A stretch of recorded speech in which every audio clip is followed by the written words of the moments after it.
Hola, ¿cómo están? Espero que todos estén muy bien. Este video, que bueno, voy a llamar funciones inyectivas, es un complemento a un video pasado en el cual demostré el teorema de la función inversa.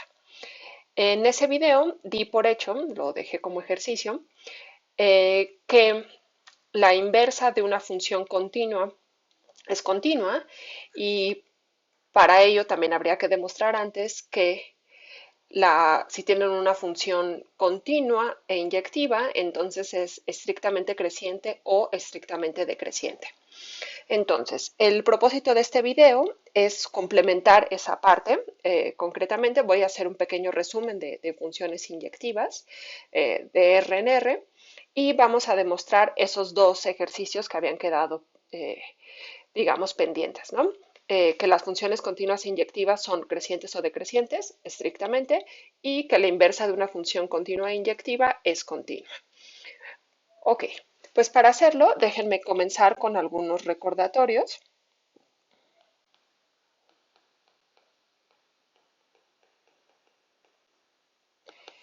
Y pues supongamos que tenemos una función definida en una región de R. Entonces vamos a decir que f es inyectiva si siempre que yo tenga que f de x es igual a f de y, es porque esos dos puntos son los mismos. O, equivalentemente, si cada que yo tengo dos puntos distintos, entonces las imágenes son distintas. Y esto es para cualquier xy en el dominio de la función. Ok, esa es una función inyectiva, una función que manda puntos distintos en puntos distintos. Por otro lado, si tenemos una función f, igual definida en una región de R, bueno, para cualquier subconjunto B, lo voy a hacer un poquito más general, en R podemos definir la imagen inversa de B como el conjunto de todos los x en el dominio, tales que f de x cae en B. ¿Sí? Entonces este conjunto se llama la imagen inversa de B o preimagen de B. Y este es un subconjunto, pues, de A, ¿no? Del dominio de la función. A mí no me va a interesar la preimagen de conjuntos arbitrarios, sino el caso particular en el que B es un singulete. Entonces, en particular, si B es un conjunto de un solo punto, donde Y pues, es un elemento de R, pues la imagen inversa de Y se va a denotar simplemente por f a la menos 1 de Y. ¿Sí? Digamos, quitamos el corchete se usa para denotar que este es un conjunto y lo denotamos simplemente así. Y pues nuevamente, por definición, esto sería el conjunto de puntos del dominio, tales que f de x cae en el conjunto Y. Pero como este conjunto tiene un único punto, esto es equivalente al conjunto de los elementos del dominio, tales que f de x es igual a y. ¿Sí? Y pues este conjunto, f a la menos 1 de y, también se llama preimagen, imagen inversa, y aquí aparece otra nueva forma de llamarlo, o fibra de y. ¿Sí? Entonces, cualquiera de estas tres formas de llamar a este conjunto es correcta. Vamos a hacer un pequeño ejemplo. Consideremos la función f definida en todo R, con codominio todo R, dada por f de x igual a x cuadrada. ¿Sí? Entonces, pues, ¿quién sería dado un y en R arbitrario, ¿quién sería f a la menos 1 de y?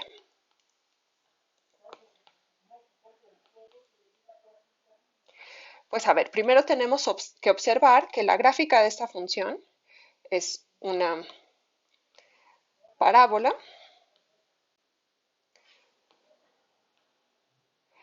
y en particular la imagen de esta función es el conjunto de todos los números reales no negativos. ¿Sí? Entonces, ¿qué pasa si el punto y que yo me tomo es un número negativo? Pues no hay ningún elemento del dominio que vaya a dar a él. Entonces, vamos a poner que este conjunto es vacío si y es menor que 0. Va a ser el conjunto que solo tiene al 0 si y es igual a 0, ya que en este caso, pues únicamente el 0 va a dar a 0.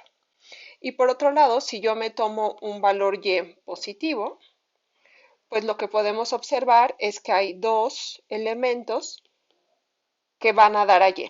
Por un lado está la raíz positiva de y, raíz cuadrada positiva de y menos la raíz cuadrada positiva de y. Entonces, cuando y es positivo, hay dos elementos en la fibra de y, que son menos la raíz cuadrada de y la raíz cuadrada de y. Esto si y es positivo, que es el único caso en el cual podemos sacar raíz cuadrada. Ok, bueno, este es un ejemplo. Ahora, lo que podemos observar es que, eh, bueno, por un lado, la preimagen de un elemento y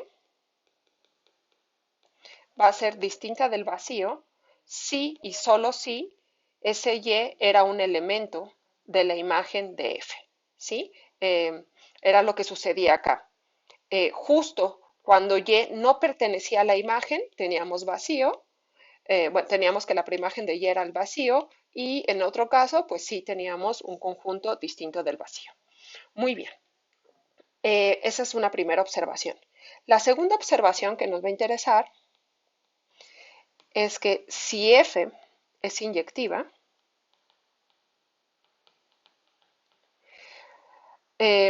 pues entonces la cardinalidad de f a la menos 1 de y, es decir, la cantidad de elementos en la fibra de y, pues va a ser menor o igual que 1. Y esto para todo y en R. Más concretamente lo puedo poner así, va a ser f a la menos 1 de y, su cardinalidad va a ser 0 si y, voy a trasladarlo porque no me va a caber, va a ser 0 si y no está en la imagen y va a ser 1 si y está en la imagen. ¿Sí? Entonces, si la función es inyectiva, pues tenemos que la cardinalidad de la fibra es menor o igual que 1. ¿Sí? Porque o no hay ningún elemento que vaya a dar a y eso es porque y no estaba en la imagen, o a lo más un elemento va a dar a y. ¿Sí? Eso en el caso en el que y sí está en la imagen. Y por otro lado, si sucede esto, pues quiere decir que para un y en la imagen no existen dos elementos del dominio que vayan a dar a y. Porque si eso sucediera, pues la cardinalidad de este conjunto sería pues mayor o igual a 2, ¿no? Porque al menos hay dos puntos que van a dar a y. Y en ese caso la función no sería inyectiva. ¿Qué quiere decir eso? Pues que si esto es cierto, entonces la función tiene que ser inyectiva. ¿Sí? Entonces, en realidad, esto es un sí, solo sí. Una función es inyectiva, sí, solo sí. La fibra de cada elemento del codominio tiene a lo más un punto. O, de otra manera, una función es inyectiva, sí, solo sí. La fibra de cada punto de la imagen tiene exactamente un punto. Ok, entonces claramente esta función no es inyectiva, porque para todos los y mayores que 0 hay dos puntos en la preimagen de y. ¿Sí? Entonces vamos a escribir esto como otra observación. F va a ser inyectiva.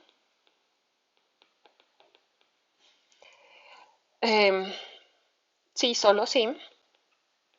para cualquier y en la imagen de f, existe un único, les recuerdo que este símbolo existe un único elemento, x en el dominio de f, tal que f a la menos 1 de y es el conjunto que solo tiene al punto x. Muy bien.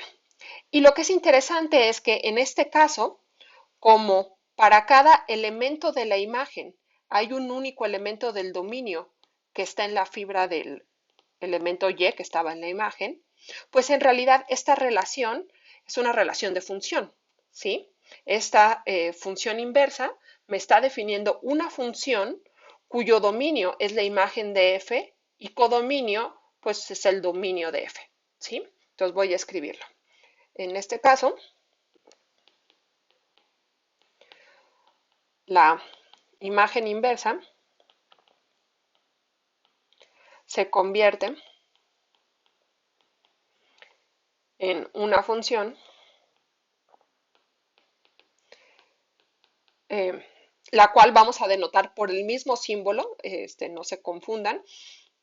Cuando la vemos como función es como función y aquí pues lo que estoy asociando es un conjunto, pero la notación es exactamente la misma, ¿sí? Entonces esta función f a la menos 1 va a tener como dominio la imagen de f y como codominio pues el dominio de f que en realidad vive en R, ¿sí? Muy bien. ¿Y cuál es esta regla de correspondencia? Pues f a la menos 1 de un punto y va a ser x si, solo si, f de x es igual a y. Es decir, esta función asocia a cada y en la imagen el único punto tal que f a la menos 1 de y es x. Es decir, esto es lo mismo que f de x es igual a y. ¿Por qué es lo mismo? Pues porque justo así habíamos definido f a la menos 1 de y. ¿Sí? Aquí está. Son los elementos de del dominio, perdón, tales que f de x es igual a y. Ok. Una vez dicho esto, pues lo que podemos observar es que esta función f a la menos 1 cumple las siguientes propiedades. F a la menos 1 de f de x, pues va a ser x para todo x en el dominio de f, que es donde yo puedo evaluar la función f. Y por otro lado, f de f a la menos 1 de y va a ser igual a y para todo y en la imagen de f, ya que es justo en la imagen de f donde yo puedo evaluar la función f a la menos 1. ¿Sí? Entonces déjenme aquí nada más ponerlo como una definición. F a la menos 1 se llama función inversa. Y lo que podemos observar, pues f a la menos 1 vuelve a ser una función inyectiva y por lo tanto tiene su función inversa y pues es fácil observar que f a la menos 1 a la menos 1 va a ser la función f. Se los dejo como un ejercicio. Ok, como ejemplo,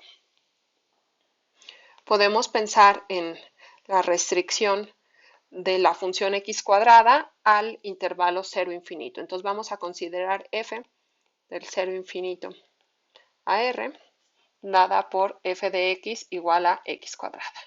Pues en este dominio, esta función sí es inyectiva y por lo tanto existe su función inversa, cuyo dominio va a ser la imagen de f, es decir, el intervalo 0 infinito.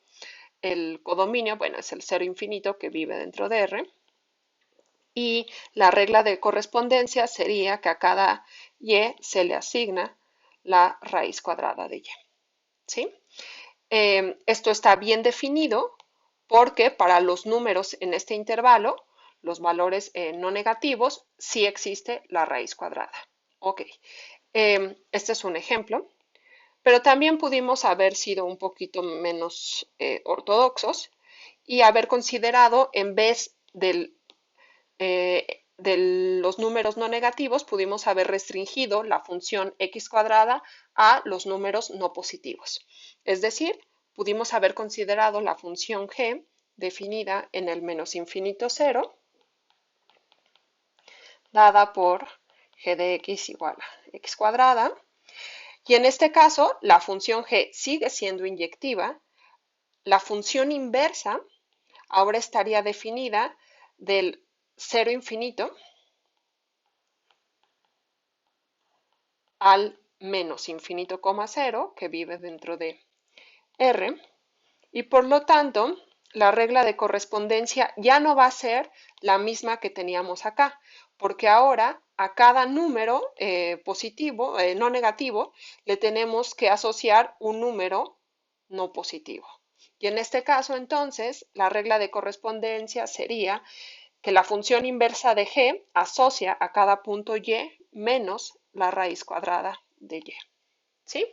Ok. Muy bien, pues este es un ejemplo. Y en general es fácil obtener la gráfica de la función inversa reflejando la gráfica de f en el eje, no en el eje, perdón, en la recta x igual a y. Entonces, lo voy a poner primero como una observación y vemos cómo se ve después en el caso particular que hemos estado trabajando. Entonces, la observación es que la gráfica de la función inversa se obtiene, esta es una manera de obtenerla, al reflejar la gráfica de f en la recta x igual a y. ¿Sí? ¿Cómo se ve eso? Pues imagínense que tenemos aquí la recta x igual a y, tenemos por aquí la gráfica de f, y lo que hacemos, este es f, lo que hacemos es reflejar en esta recta, la x igual a y. ¿Sí? Entonces a cada punto trazamos una perpendicular a la recta, duplicamos el punto de este lado y hacemos eso para cada uno de los puntos. ¿Sí? Entonces al hacer eso, lo que obtenemos es otra curva que justo va a ser la gráfica de la función inversa. ¿Sí? Observen qué está pasando. Si este punto tenía coordenadas x, y, donde y era igual a f de x, pues entonces al momento de hacer esa reflexión, lo que vamos a obtener es el punto con coordenadas yx, que es igual a y, f a la menos 1 de y. ¿Sí? Entonces, pues lo que estamos haciendo es a este punto y se le asocia f a la menos 1 de y. En el ejemplo concreto que habíamos estado trabajando, pues se vería así. Tenemos aquí la gráfica de la recta x igual a y. Tenemos la gráfica de la función x cuadrada.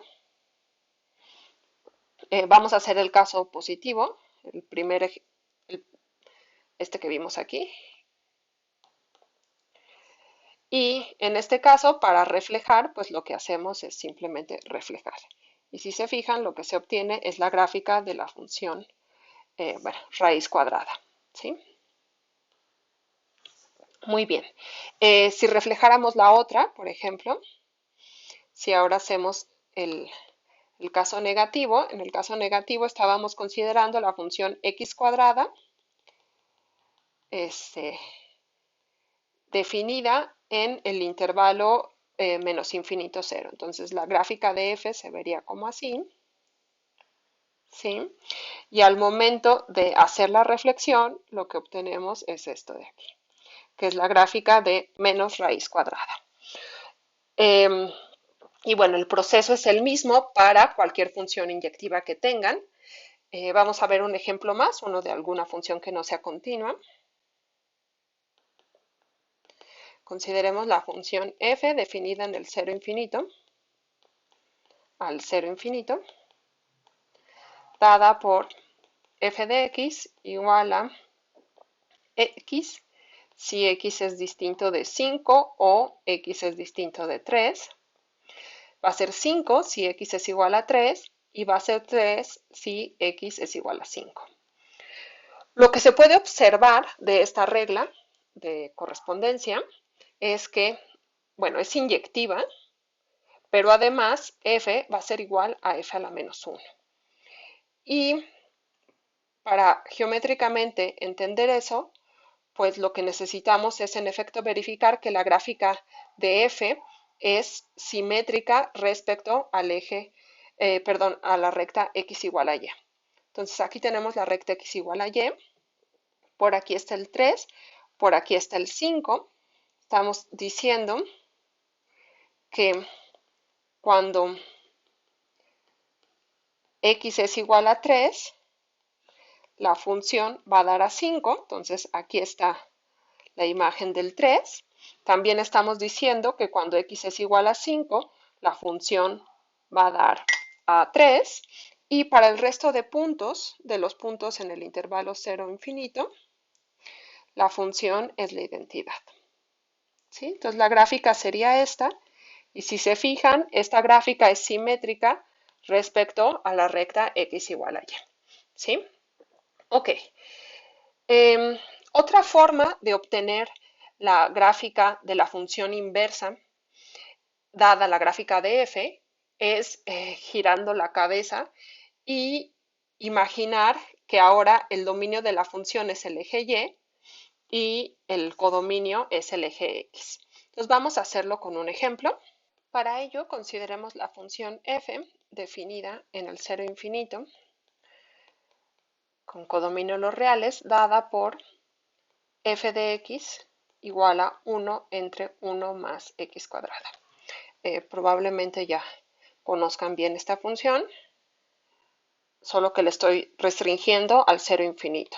Entonces la gráfica pues normalmente es una campana, hace algo así, pero solo me interesa lo que suceda de este lado. Entonces voy a dibujar esto de aquí. Ok, esta es la gráfica de f de x, ¿sí? Donde, pues para aquí, aquí tenemos el eje x positivo y acá y positivo. La función inversa va a estar definida, pues, ¿quién es la imagen de esta función? La imagen es el intervalo 0, 1, ¿sí? Bueno, es el 0 y el 1, ¿sí? Entonces, la función inversa va a estar definida en el intervalo 0, 1, perdón, 0, no hay ningún elemento que vaya a dar al 0, entonces 0 abierto.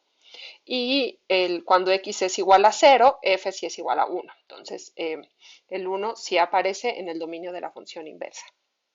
Y el codominio de esta función, pues va a ser el intervalo 0 infinito. ¿Sí? Entonces, lo que les decía, tenemos que ver ahora el dominio de la inversa como la imagen de la función y el codominio como el dominio de la función original. ¿Sí? Se intercambia eso. En este caso, la regla de correspondencia pues se puede calcular rápidamente. El truquito para hacerlo es siempre hacer f de x igual a y despejar y. Entonces, en este caso tendríamos 1 entre 1 más x cuadrada igual a y. Haciendo cuentas, les quedaría que x es igual a más menos raíz cuadrada de 1 entre y menos 1.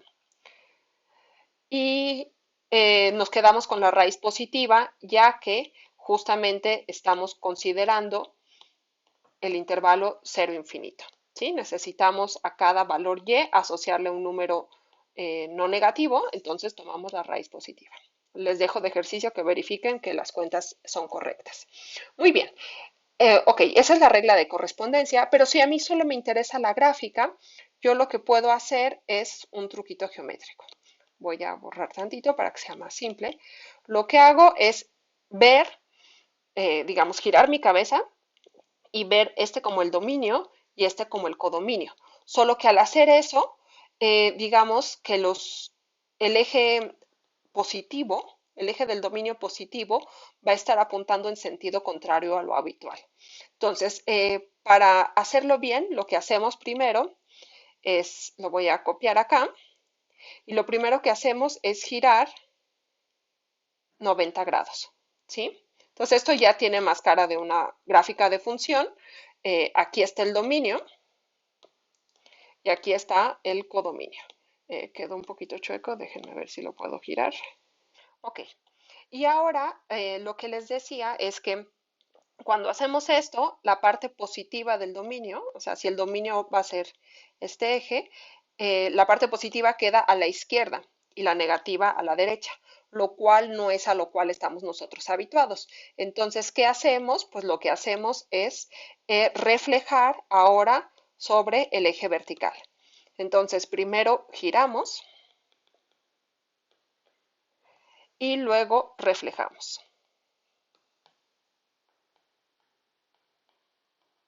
Y al momento de reflejar, lo que obtenemos es el eje vertical se queda igual, el eje horizontal lo que hicimos fue pasar la parte positiva que estaba del lado izquierdo, lo pasamos del lado derecho. Y la gráfica me quedaría algo así, ¿sí? Muy bien. Bueno, ese es otro truco para calcular la gráfica de la función inversa, simplemente viéndola ya directamente en la gráfica de la función, pero girando la cabecita. Ok. Em, Bueno, hasta aquí con el recordatorio de función inversa y funciones inyectivas. Ahora lo que me interesa es demostrar dos cosas. Uno, que cuando la función es continua e inyectiva, la inversa es creciente o decreciente, estrictamente. Y dos, si la función es continua e inyectiva, la inversa es continua. Muy bien. Para hacerlo necesito, bueno, me faltó ahí precisar algo, esto de que es creciente o decreciente es en el caso en el que esté definida en un intervalo. Muy bien, entonces para ello déjenme hacer algunos recordatorios.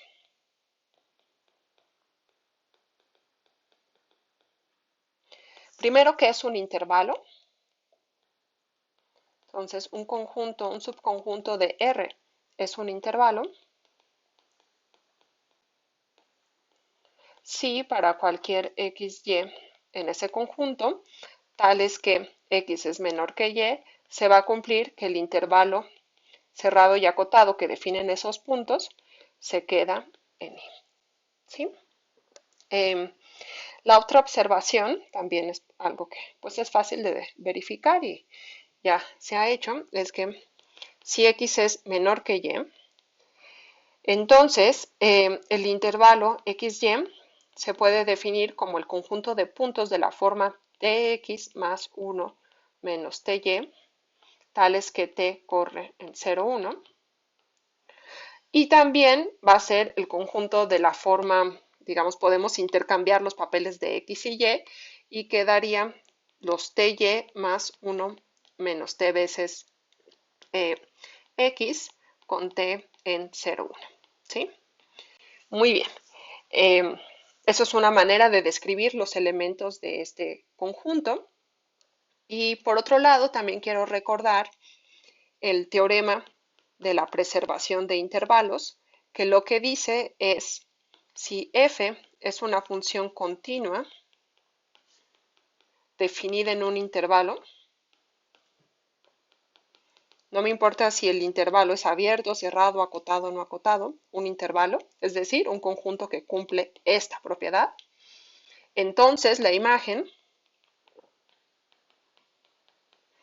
es decir, la imagen de f, es un intervalo. ¿Sí? Si la definimos como j, pues entonces j es un intervalo. Es decir, las funciones continuas mandan intervalos en intervalos. Ese es el teorema de preservación de intervalos.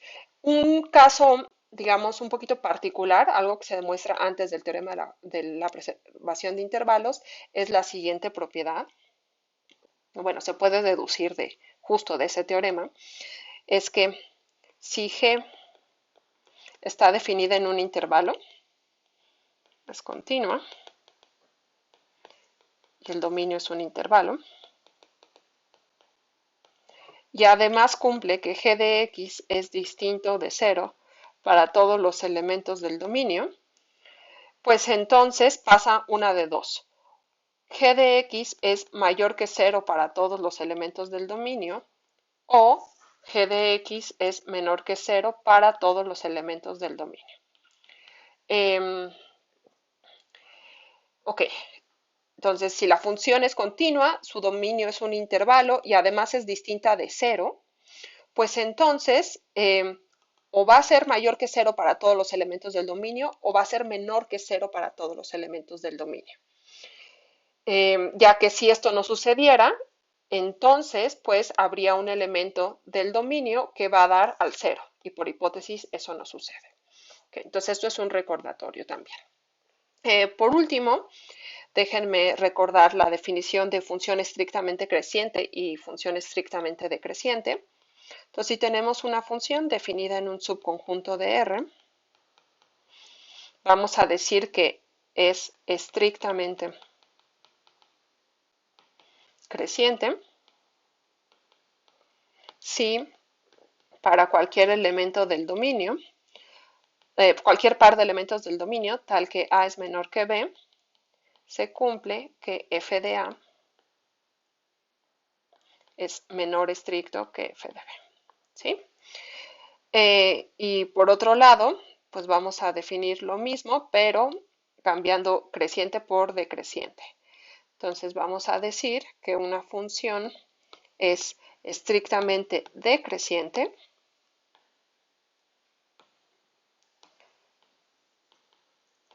si cada que yo tengo dos elementos en el dominio distintos, uno menor que el otro, se cumple que la función invierte el orden en el que aparecía. Es decir, ahora f de A va a ser más grande que f de B. Y pues la observación, esto es fácil también ver, observación, ejercicio, lo voy a escribir del otro lado. Si yo tengo una función f definida, por ejemplo, en un intervalo, estrictamente creciente, pues entonces va a ser inyectiva y además f a la menos 1, que está definida en la imagen, pues va a ser estrictamente creciente. Es decir, la función inversa de funciones estrictamente crecientes es estrictamente creciente. Y lo mismo podemos decir para funciones estrictamente decrecientes. Entonces déjenme copiarlo. Entonces, este ejercicio tiene dos partes, la primera que ya expliqué y la segunda que dice exactamente lo mismo, cambiando creciente por decreciente.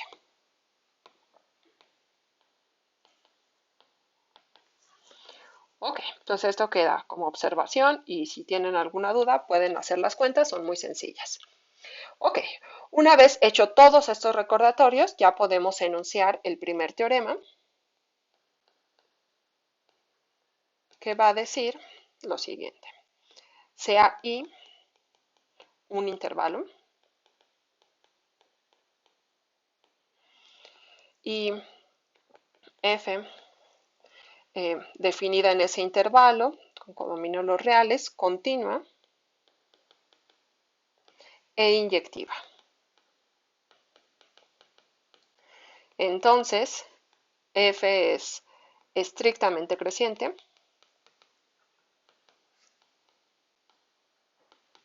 o estrictamente decreciente. Y pues aquí se necesitan estas dos hipótesis. Por un lado, que el dominio sea un intervalo y por otro lado, que la función sea continua. Y evidentemente, que la función sea inyectiva. ¿Sí? Eso es, ya estaba como dado. Muy bien. Pues para hacerlo, vamos a hacerlo como por dos casos, pero el primer caso es trivial porque va a decir así. Pues si f es estrictamente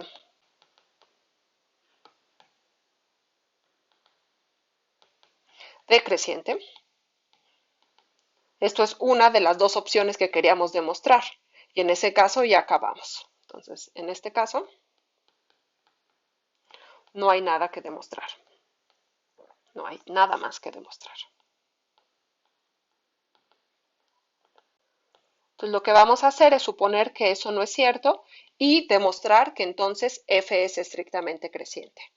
Entonces, supongamos que lo anterior no sucede.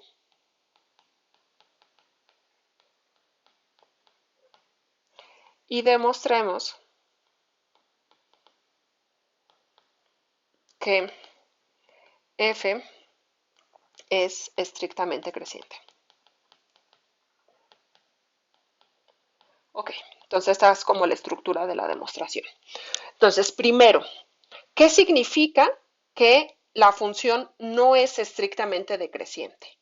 Entonces, si f no es estrictamente decreciente, pues lo que va a pasar es que existen dos puntos x0 y y0 en el dominio, que es un intervalo, donde x0 es estrictamente menor que y0, pero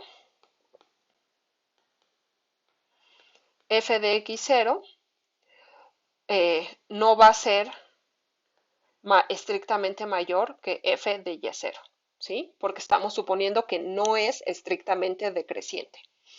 ¿Qué significa que no suceda esto de aquí?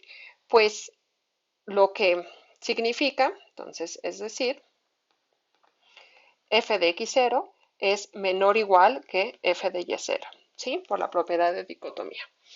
Ahora, eh, además, nosotros sabemos que la función es inyectiva. Entonces, como x0 es estrictamente menor que y0, pues se va a cumplir que x0 es distinto de y0 y por lo tanto la imagen de f de x0 y f de y0 no puede ser igual. Entonces podemos descartar este menor igual y cambiarlo por un menor estricto. Entonces, como f es inyectiva, pues va a suceder que f de x0 es estrictamente menor que f de y0.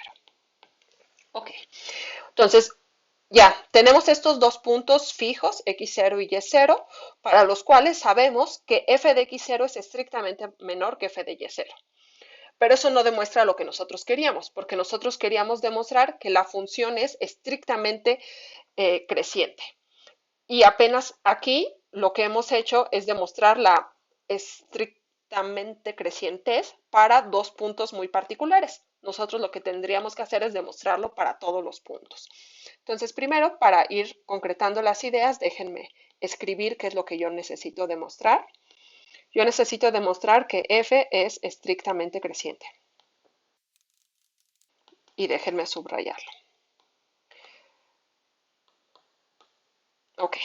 ¿Cómo demuestro eso? Pues yo lo que necesito demostrar es que dados dos puntos arbitrarios, x y y en y, con x menor estricto que y, lo que yo necesito demostrar es que f de x es estrictamente menor que f de y. ¿Sí? Si yo hago esto, como los x y y son puntos arbitrarios, ya habré terminado. Entonces, lo que yo hago es dar estos dos puntos y lo que necesito demostrar es que f de x es menor estricto que f de y. Bien, para demostrar esto que queremos hacer, lo que vamos a hacer es construir dos funciones auxiliares. Entonces, definamos eh, la función, le voy a llamar A, definida en el 0, 1, con codominio los reales, y la función B, cuyo dominio igual es el 0, 1, y codominio son los números reales, dadas de la siguiente manera. A de t va a ser igual a 1 menos t por x0 más t veces x.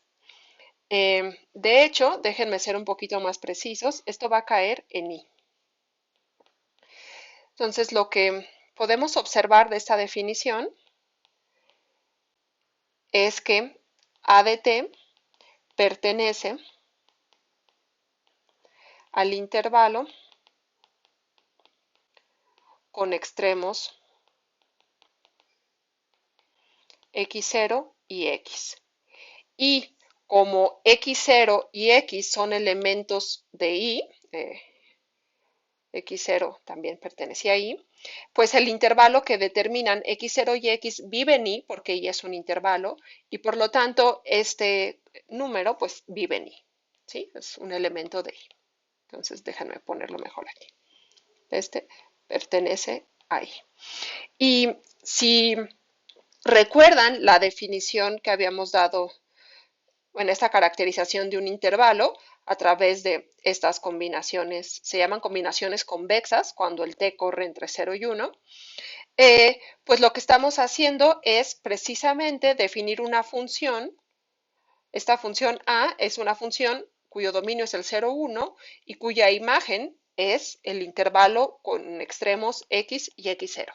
Eso es geométricamente lo que está pasando, pero creo que en esta demostración es más fácil simplemente seguir las cuentas, que solito nos van a llevar a donde queremos llegar, que estar tratando de interpretar geométricamente lo que está pasando en cada paso. Entonces, para no hacerlo tan pesado, yo me voy a ir con las cuentas únicamente. De la misma manera, vamos a definir la función b de t, dada por 1 menos t y0 más t veces y. Entonces, nuevamente, el b de t, pertenece al intervalo con extremos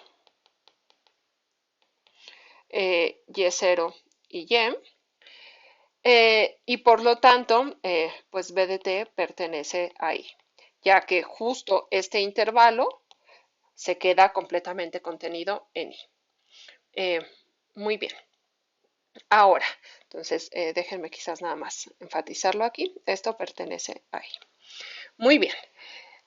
Ahora, quiero observar que como x0 es menor que y0 y x es menor que y, entonces, pues va a suceder que a de t va a ser menor que b de t, ¿sí? Esto lo voy a poner como una observación. Observación 1, ¿sí? Se los dejo como ejercicio a verificar, es muy sencillo. Verificar, ¿sí? En realidad lo único que tienen que ver es que al momento de que multiplican por estos, la desigualdad se preserva y nada más poner cuidado para ver por qué la desigualdad es estricta. O sea, ver que en ningún momento se va a anular los términos de cada una de las desigualdades. Se los dejo como ejercicio. En particular, de aquí deducimos que a de t es distinto de b de t para todos los t's en R. Y bueno, esta es la observación 1. Luego, la observación 2, vamos a calcular cuánto es estas funciones en ciertos puntos. Entonces, por un lado, a de 0 va a ser igual a 1 menos 0 por x0 más 0 por x. Esto se cancela y esto lo que me da es simplemente x0. Por otro lado, b de 0 va a ser igual a 1 menos 0 por y de 0 más 0 por y esto nuevamente es y0. Bueno, no nuevamente, pero esto es y0. A de 1 va a ser igual a 1 menos 1 por x0 más 1 por x. Ahora el que se cancela es este y simplemente sobrevive el x. Y por último, b de 1 es igual a 1 menos 1 por y0 más 1 por y esto es igual a y. ¿Sí? Ok. La otra observación va a ser observación 3.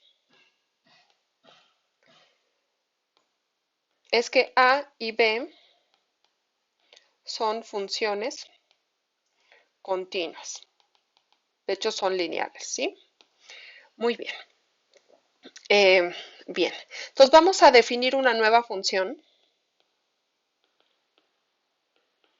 La función g, definida en el intervalo 0, 1 a los reales, dada por g de t igual a f de b de t menos f de a de t. Como F es inyectiva,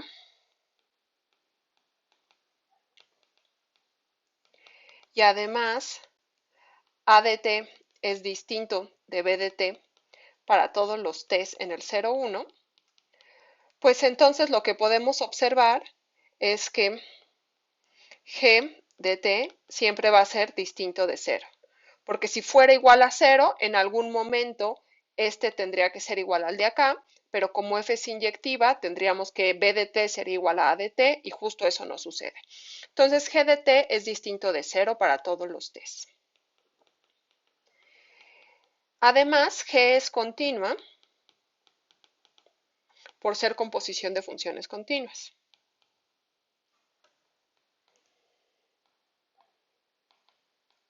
Bueno, composición y resta de funciones continuas.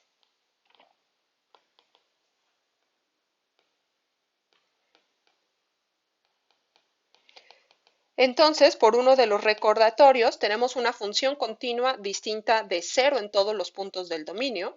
Solo hay dos opciones. O G es mayor estricto que 0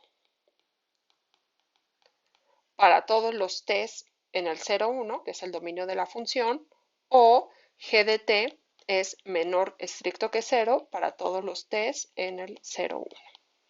Muy bien. Además, sabemos que f de x0 es estrictamente menor que f de y0. Pero f de y0 no es otra cosa más que f de b de 0. Acuérdense que b de 0 era igual a y0. ¿Sí? Entonces, tenemos esto de aquí. Y por otro lado, f de x0 pues es igual a f de a de 0. Pues ¿por qué? Porque a de 0 era igual a x0. Muy bien. Entonces, ¿qué deducimos de aquí? Pues deducimos que g de 0, que es igual a f de b de 0, menos f de a de 0, pues tiene que ser mayor estricto que 0 porque f de b0 es estrictamente mayor que f de a de 0. Entonces, como hay un punto en particular, el 0, para el cual g de 0 es mayor que 0, pues entonces, por esto que observamos, g de t tiene que ser mayor que 0 para todos los t's en el 0, 1. Entonces, esto implica que g de t es mayor que 0 para todos los t's en el 0, 1. En particular, g de 1 va a ser mayor que 0. ¿Y cuánto es g de 1? G de 1 era igual a f de b de 1 menos f de a de 1. ¿Y cuánto era cuánto era b de 1 y cuánto era a de 1? Pues regresamos a esta observación y observamos que a de 1 era igual a x y b de 1 era igual a y. Eso quiere decir que esto de aquí es igual a f de y menos f de x, y como esto es mayor que 0, pues concluimos que f de x es menor estricto que f de y. Simplemente pasamos este que está restando, pues lo pasamos sumando. Y si se fijan, esto de aquí es justo lo que yo necesitaba demostrar. Entonces, con esto terminamos la demostración.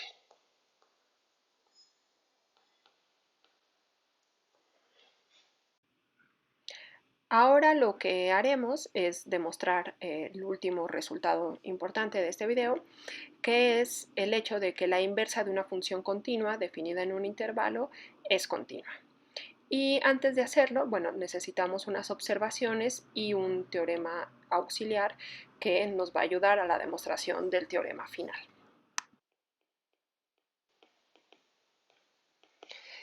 Si tenemos una función f definida en un intervalo cerrado y acotado, continua e inyectiva,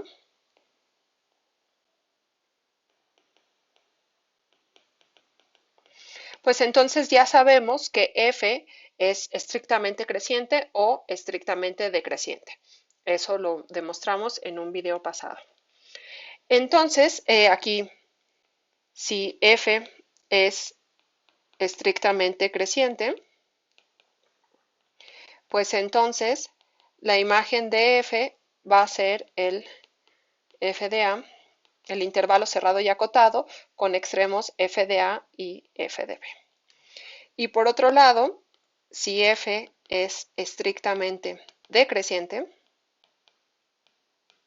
pues entonces la imagen de f va a ser el intervalo ahora f de b, f de a. ¿Sí? Se invierte el orden del intervalo. Muy bien. La otra observación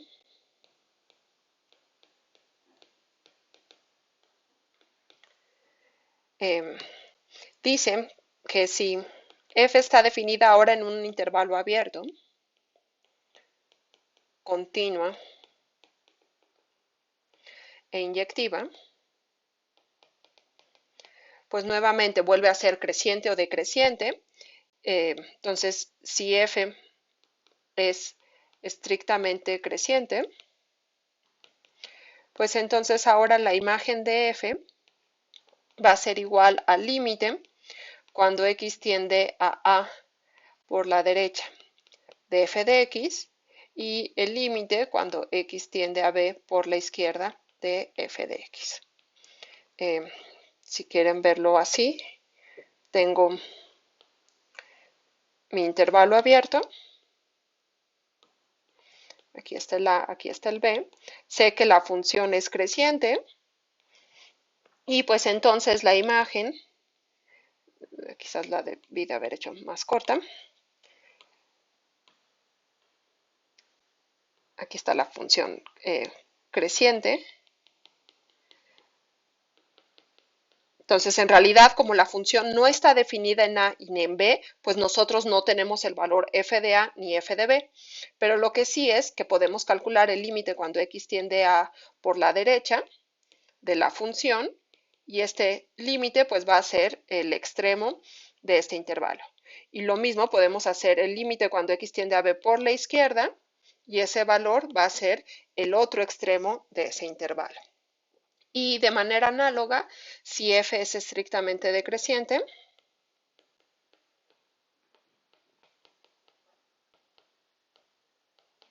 pues entonces ahora la imagen de f va a ser igual al límite cuando x tiende a b por la derecha, por la izquierda de f de x y, déjenme ponerlo abajo, coma, el límite cuando x tiende a por la derecha de f de x. ¿Sí? Este caso se vería más o menos así. Tenemos nuestro intervalo, aquí está A, aquí está B, sabemos que la función no está definida en esos puntos, sabemos que la función es estrictamente decreciente, entonces, en este caso, como sabemos que las funciones continuas preservan intervalos, pues la imagen va a ser un intervalo y, bueno, este es este intervalo, el extremo inferior sería el límite cuando x tiende a b por la izquierda de f de x y el extremo superior sería el límite cuando x tiende a de f de x, pero x tiende a por la derecha. Ok, bueno, esto es nada más una observación para tener en cuenta. Y ahora sí, entonces vamos con un teorema auxiliar.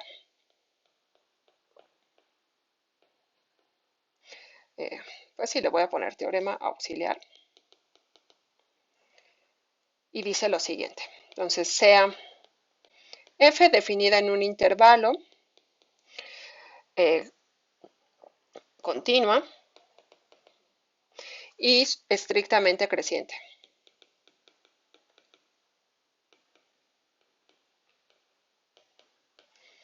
Entonces, sea B un elemento de la imagen y supongamos que A es precisamente el único elemento del dominio tal que f a la menos 1 de B es igual a A. En otras palabras, f de A es igual a B.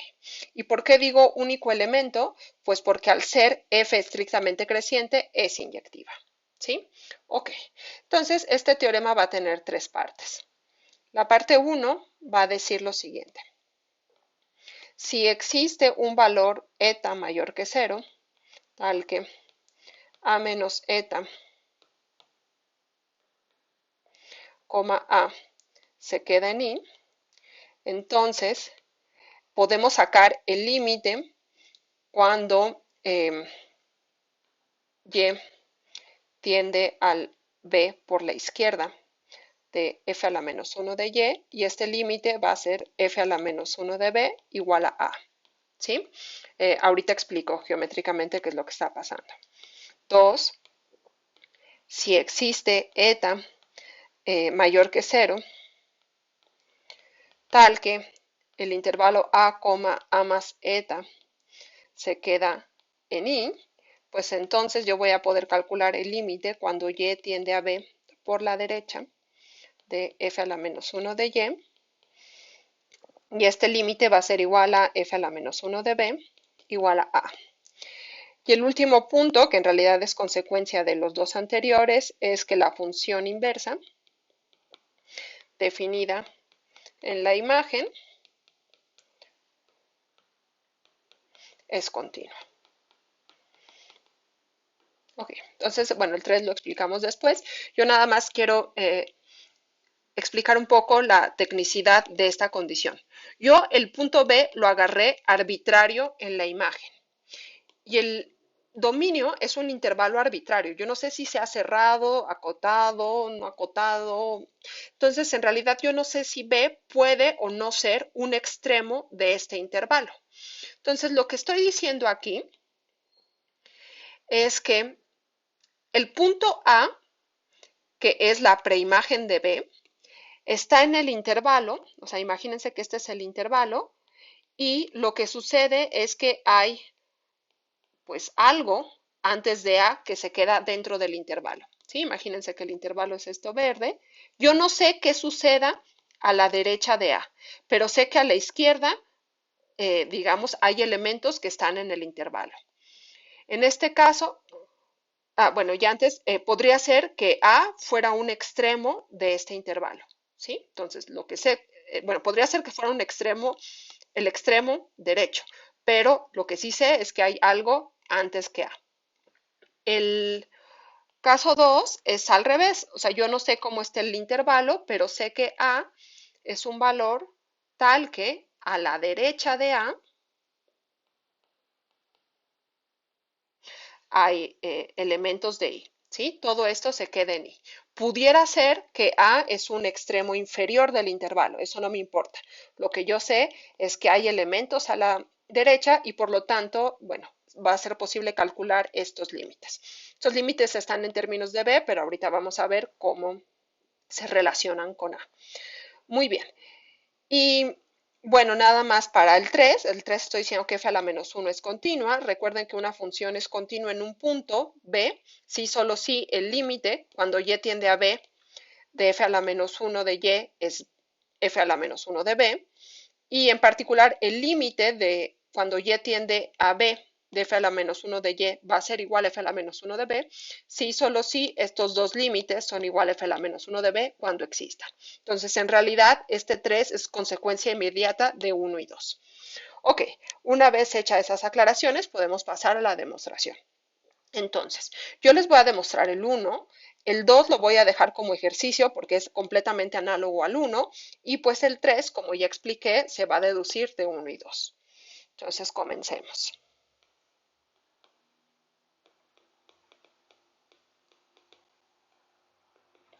Entonces, en el caso 1 estamos suponiendo que existe un eta positivo tal que a menos z, a se queda dentro de i. Esto es nada más, digamos, asegurar que hay carnita del intervalo a la izquierda de a. Es una cuestión técnica. Entonces, como la función es estrictamente creciente, por las observaciones que hicimos al inicio, pues vamos a tener que la imagen de este intervalo es el intervalo f de a menos eta, f de a,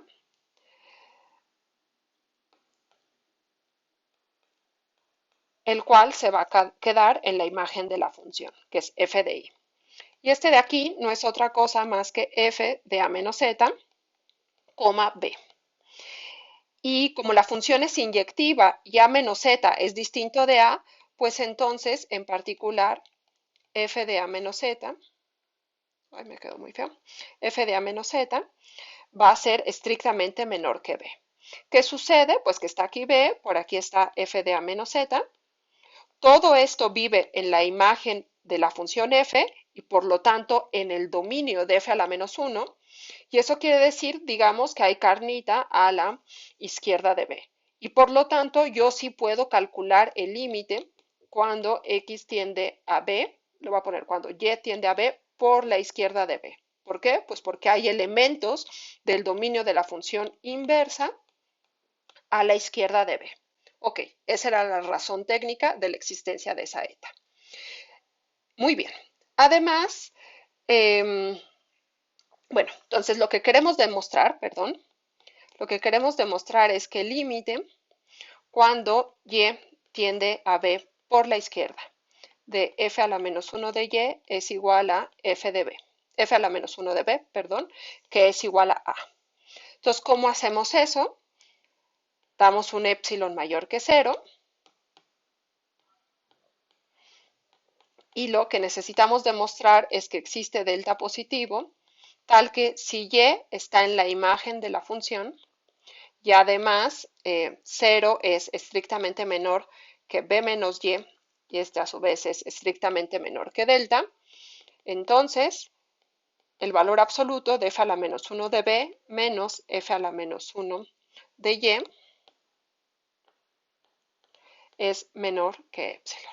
Entonces, esto es lo que yo quiero demostrar. Justo si recuerdan, esta es la definición del límite izquierdo de una función. ¿Sí? Aquí en vez de poner valor absoluto, lo que ponemos es b menos y. ¿Por qué? Pues porque nos interesan los y a la izquierda de b. Ok, una vez dicho esto, pues como nosotros tenemos, aquí está a, y a recuerden es f a la menos 1 de b. Por aquí está a menos z, y lo que sabemos es que para este épsilon dado va a existir un elemento c en el intervalo tal que c pertenezca a menos eta, a, y además a menos c es menor que épsilon. Es decir, épsilon yo no sé cuánto valga, pero lo que sí sé es que muy cerca de a yo puedo tomar un elemento c tal que esta distancia sea menor que épsilon. Si la distancia de a menos z es menor que épsilon, pues cualquier elemento en este intervalo funciona. Si no fuera el caso, digamos, si el a menos épsilon quedaría por aquí, pues entonces me tomo un c en este intervalo.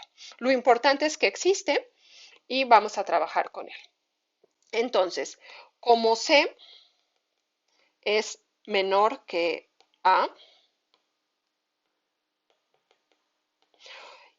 y la función f es estrictamente creciente, pues voy a tener que f de c va a ser estrictamente menor que f de a. Entonces voy a hacer un dibujito un poquito más general. Imagínense que aquí están los ejes.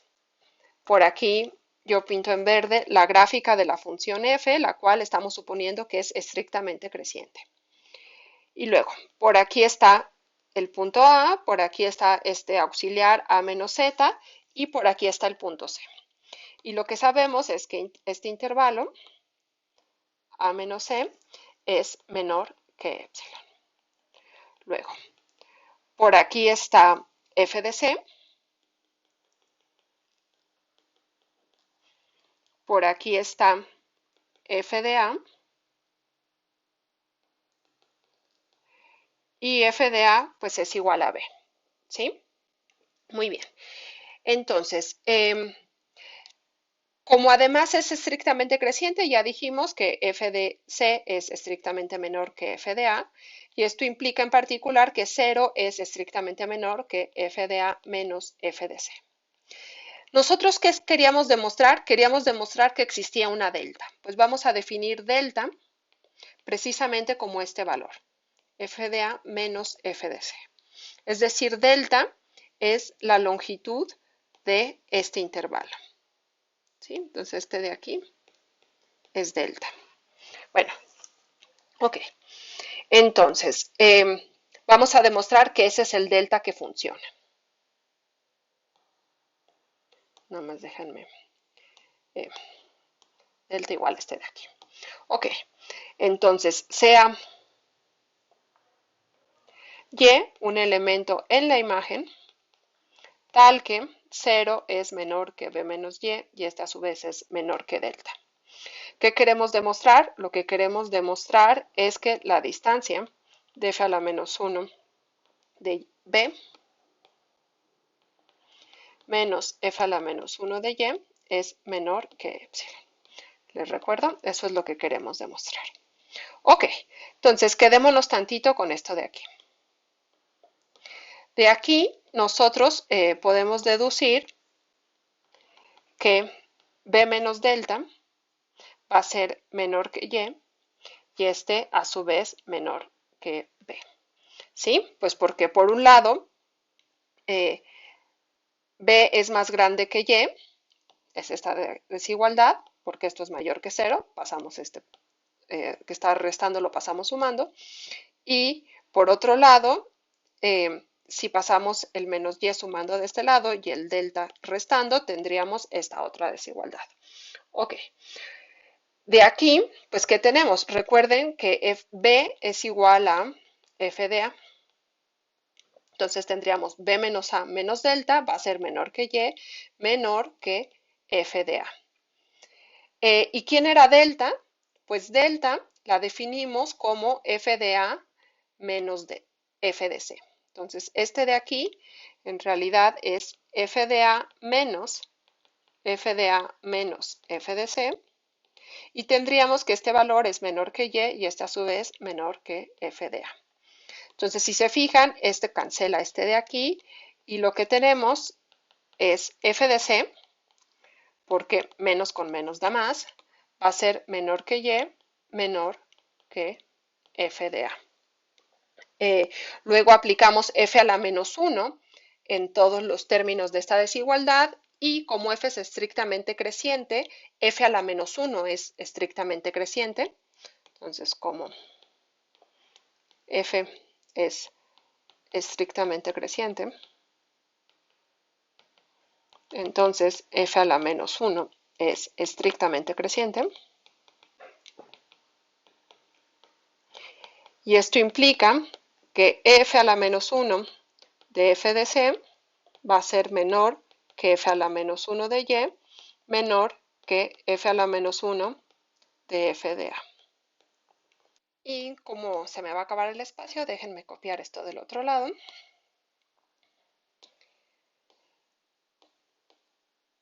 Entonces tendríamos que esto de aquí es c, y por lo tanto c sería menor que f a la menos 1 de y por otro lado f de a es b, entonces esto de aquí sería f a la menos 1 de b.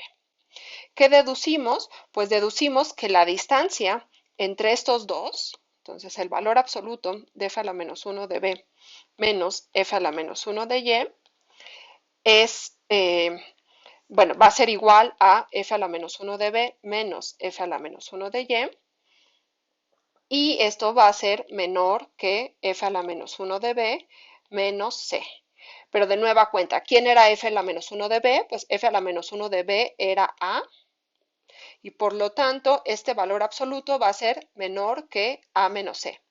Pero ¿cómo habíamos elegido el punto c? Les recuerdo, el punto c lo habíamos elegido de manera que a menos c sea menor que epsilon. Entonces esto es menor que epsilon. Entonces, por lo tanto, concluimos que f a la menos 1 de b menos f a la menos 1 de y es menor que epsilon para todo y en la imagen, tal que 0 es menor que b menos, 0 es menor que b menos y este a su vez menor que delta. Y eso es justo lo que necesitábamos demostrar para garantizar que el límite cuando y tiende a b por la izquierda de f a la menos 1 de y sea igual a f a la menos 1 de b igual a a. Muy bien, entonces, esto es el primer inciso del teorema. El 2, les dije, es un ejercicio. Y 3, pues por 1 y 2 sabemos que el límite cuando cuando y tiende a b de f a la menos 1 de y va a ser igual a f a la menos 1 de b y por lo tanto, pues f a la menos 1 es continua. Ok, pues con esto terminamos este teorema, el teorema auxiliar. Muy bien, entonces, a ver, quizás antes déjenme precisar algo. Eh, yo estoy asumiendo que la función f es continua en todo el intervalo y me tomé un valor b arbitrario. Entonces, en realidad, perdón, antes de terminar este teorema, quizás lo que debería decir aquí es que f a la menos 1 es continua en b y como b fue arbitrario,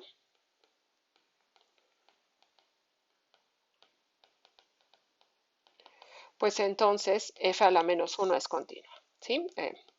Por si quedó esa duda. Ok, una vez hecha esta aclaración, pues ya podemos demostrar el teorema principal, que va a ser muy sencillo.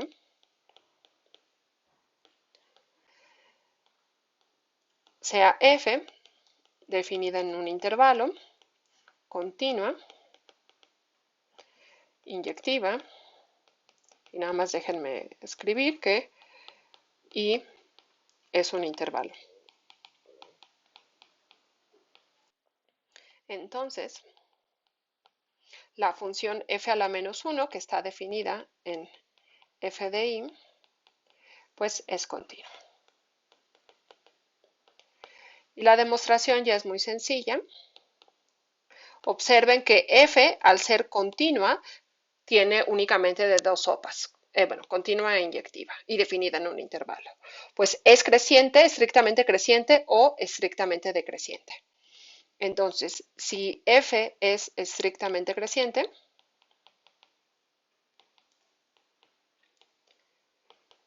entonces por el teorema anterior ya tenemos que f a la menos 1 es continua. El segundo caso, si ahora f es estrictamente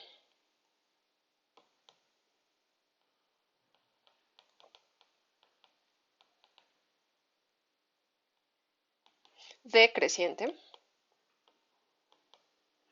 pues entonces la función menos f, definida en i a r, va a ser creciente, estrictamente creciente. Y por el teorema anterior, la inversa de esta función es continua. ¿Y quién es esta inversa?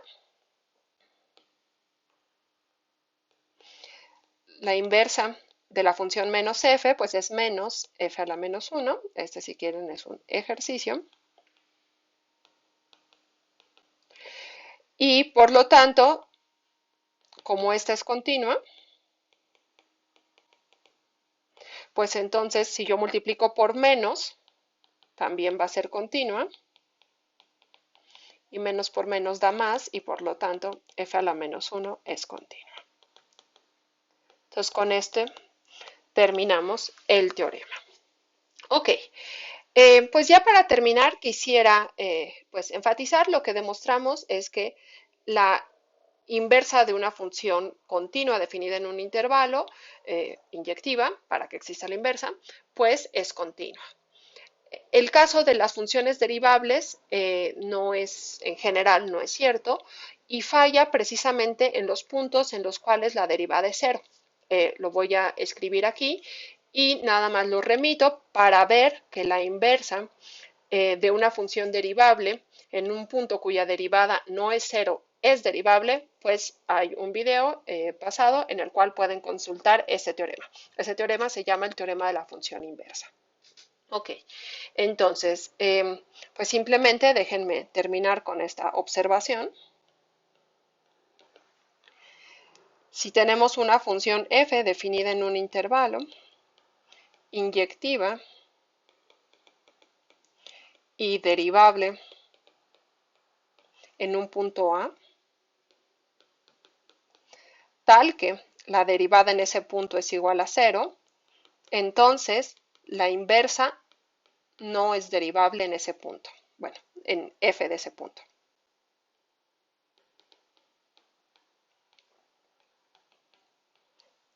Y aquí déjenme subrayar el no. Entonces, la demostración es muy sencilla de esta observación. Supongamos que f a la menos 1 es derivable en f de a.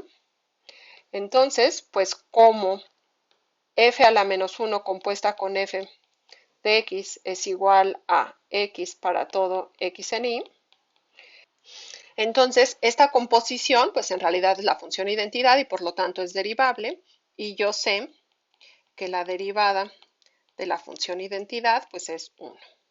¿Sí? Perdón. Para todos los x en y. Por otro lado, como f es derivable en a y f a la menos 1 es derivable en f de a, es lo que yo estoy suponiendo, entonces por la regla de la cadena, f a la menos 1 compuesta con f' en a, en realidad es f a la menos 1' en f de a por f' de a. Por un lado, esto de aquí es igual a 1. Eso por esto de acá. Pero, por otro lado, como f' de a es igual a 0, sin importar cuál sea este valor, pues va a ser algo por 0, es igual a 0. Y por lo tanto, 1 es igual a 0 y esto es una contradicción. ¿De dónde viene esa contradicción? Pues viene de suponer que esta función es derivable en f de a. Muy bien, entonces con esto terminamos esta demostración. Y para ver el teorema de la función inversa, pues los remito al video que voy a escribir en la descripción de este video en caso de que no lo hayan visto. Muy bien, pues con esto terminamos. Cuídense y hasta la próxima.